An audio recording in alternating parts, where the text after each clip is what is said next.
Hey, how are you? Oh, what's going on, people? Johnathan Brown. That is your real name. Yeah, the production value. It's not so great right now, but it's just, it's a work in progress. You know, we have props, got like pillows and stuff. So we decided here at Johnny's Corner that if we ever had guests, the main priority would be like cleanliness and comfort. So we did the CC, cleanliness and comfort, no credit card needed. And yeah, it's gone over quite well. So, Johnathan, if you ever want to come down, help me out with my production. You're more than welcome. We can have a nice dinner. We'll do an interview. But right now, I wanted to go over a little legacy. So, I wanted to go over the legacy of blood. Dun, dun, dun. This was a cool book that someone gave to me, and I can't even remember where, but I think it was my wife. But who knows? Someone gave me this book, and it was really cool because it went over all the classic slashers of all time, pretty much. Particularly, it did most horror, but it particularly looked at the slasher type horror, like Halloween and Nightmare on Elm Street, and Friday the 13th and stuff like that. But I love this. This book has been through many years of my life, and to tell you the truth, the quality of the book remains to be seen because I don't know what happened, but it just started to deteriorate after time. I don't know if it was the glue biting down on the paper, but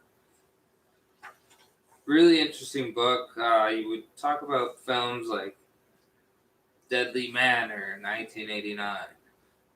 This rare Spanish slasher has a decent pedigree. Jose Larraz helmed a number of exploitation films. It goes into all of it. Deadly Lessons, Deadly Possessions, Dead of Night, Don't Go in the House. This is everything. It's the legacy of the blood. Don't Go in the Woods. That was a good one. Don't Open Till Christmas. Don't Go into the Woods. Dr. Giggles. The Dorm That Dripped Blood. Phantom Killer. Eyes of a Stranger. Freddy's Dead. The Forest.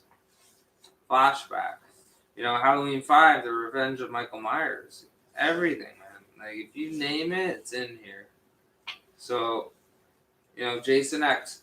Just go through this film, Legacy of Blood. The slasher movie is the bloodiest incarnation of modern horror film, tainted by criticism and misogyny, yet remaining on and off the box office draw for 30 years. This combines an in-depth look at all the slasher films and what they mean to society. It's pretty cool. The Pool. Prom Nights. They got everything. Scream. Of course, all the screams. Slaughter High, The Slayer, Slumber Party Massacre. A lot of good shit. Blood Frenzy, April Fool's Day. So check out Legacy of Blood, the book. Pretty gnarly, pretty creepy. What else we got going on? We gotta keep it horror at this point.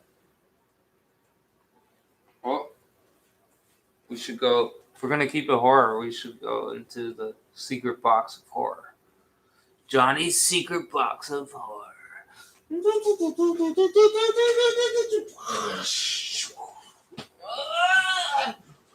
I'm opening up a portal to hell. Johnny's secret box of horror. It's heavy. It's a lot. Oh my god. My secret box of horror. Ladies and gentlemen, should be called the secret box of sci-fi. I'm seeing a lot of sci-fi. Whoa, some Clive Barker too. So be careful. There is horror. Split Second, Ruker Hauer. Chia. You can check that out. I think it's on, what's it called? Amazon Prime. Check that out.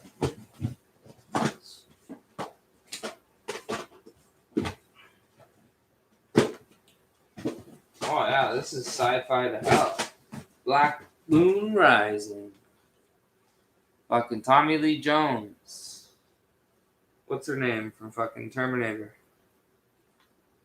Linda Hamilton. Black Moon Rising. Story, actually the screenplay is from John Carpenter, my favorite director. So check that one out. That one's on, I believe that's on Amazon Prime as well. Yeah, so this is all sci-fi stuff. But I got a good one right here. Got the Predator movies. Oh, I got some good shit here. Alright, here we go. Okay. I think I went over this before, but maybe not. Deep Star 6.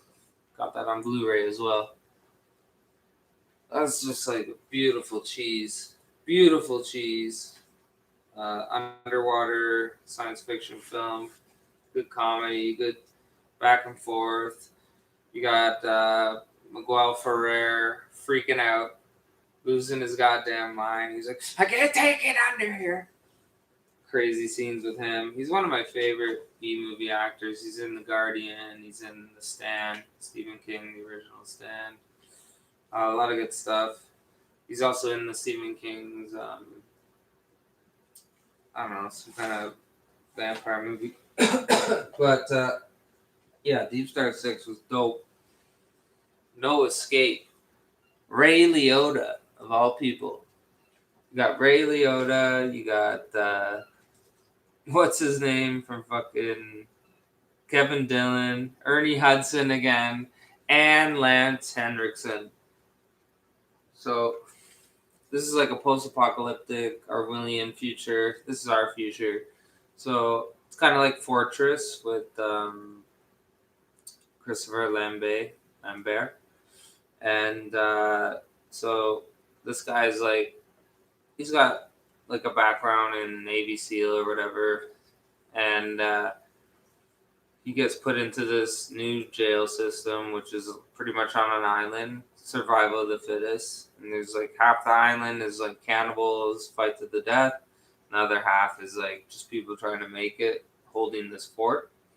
So the bad guy obviously is government. And in this story, Ray Liotta, of all people, is the good guy. Creepiest looking good guy I've ever seen. But in this, it's pretty great. So he lands in this cannibal fucking tribe. But somehow the leader of this tribe has like a fucking automatic futuristic bomb weapon. So somehow Ray Liotta escapes this bullshit. And it's pretty fucking crazy. And he ends up in this new tribe, and Kevin Dillon's following him around like an old fucking dog or something. And Ernie Hudson's pretty dope, and Lance Henriksen is like the guru of this tribe. And they're just trying to make it, man. They're like, fuck it, we're stuck on this island, let's make the best of it. Let's just try to live the best life we can, but they're under constant attack. And believe it or not, the government is funding the wrong side, the bad people. So it's just this divide and conquer feel, and it's kind of like society we live in now. But really cool movie, the kind of movie I like. I recommended Fortress before and all those movies, and this one's just like that. So check out No Escape. No guards, no walls. Check it out. Ray Liotta, Ernie Hudson. Man, it's been an Ernie Hudson night, and I didn't even know it. I fucking love that guy, man. He's awesome. And this is one I guarantee nobody's heard of. This is called Enemy Territory. And this shit is like, it's like real, man. It's like blaxploitation at its finest. But it's got some good notes. And It's a couple of no-name actors. I think Tony Todd is the villain in this, a young Tony Todd. He plays the vampire leader. And it's like they're not actually vampires. It's just like they're a gang and they want to be known as vampires. So it's like this fucking white boy is going into he's an insurance guy or whatever, and he has to deliver an insurance policy to his bank. So but it's such an old policy, and the family at large is like an old granny. She can't deliver it. She has it in cash, and it's very unregular and highly unregular. But the bank says, "Hey, you got to go pick this cash deposit up," and it's a substantial amount, at least $50,000 American, in the late '80s. So it's a lot of money, and it's to help her family. So they send this fucking blue collar puss fucking white boy down into the ghetto, and he's supposed to collect this money. So he gets in there somehow. A little bit of harassment on the way up. I think he offends a fucking little kid, and turns out he's a gangster. So he gets the money, and then all of a sudden on the way out, there's no way out, and it turns into Judge Dredd. And it's like a really fun fucking movie. Like, it's him trying to get this money out. The old lady doesn't have much time. She's trying to feed her family. And you're watching this and you're like, holy fuck, where do we go next? So he can't get down. Like, they've covered all the staircases. They've covered all the elevators. And, they got a lone security guard. He's like, I'm not getting involved. And, on the way, some people try to help him, because he seems innocent enough, but it's like it only to their detrimental, right? It shows you how bad society is, because it's like you try to help someone and then you get fucked. And that's what these movies always show, which I really don't like. It's not a good message, because I think it brainwashes us in a way to think that, if someone yells for help, we shouldn't help them. But, it's funny, if you yell fire, then people come running. So it's just a shot at society.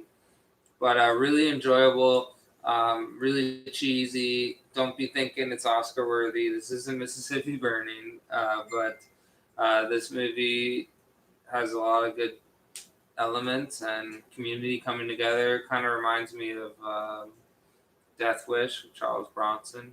It's got that feel, and it's definitely a movie you've never seen. Yeah, so Enemy Territory, fucking crazy. Check it out. And this is Johnny Genius signing off for now. Maybe I'll do some more later. See you soon. Thanks.